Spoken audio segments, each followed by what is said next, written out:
想到目睭安尼小可点点，真无爽快。到眼科去报道，患者最近这几天来，差不多加3成。眼睛痛到好像有针在扎一样，很难受，然后眼皮都肿起来了。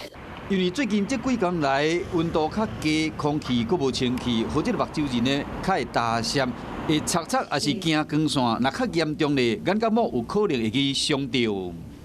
做适度的热敷，眼睛的泪水、油脂的分泌较旺盛的话，会帮助你就是干眼的症状可以减少。打扫气温若较有引起大目症、皮肤过敏的患者嘛，增加3成。就脚啊，有时候你越抓真的是会越痒。双脚是红骨兼会痒，尤其是愈打扫愈想要咬。这款打痒的情形发生在老大人的身上，镜头特别明显。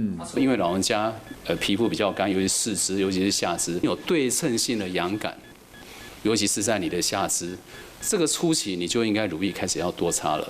医生提醒讲，气温若愈低，愈容易引起皮肤的打痒，所以讲爱保湿来改善，并且尽量爱穿棉的衫裤，避免过刺激皮肤。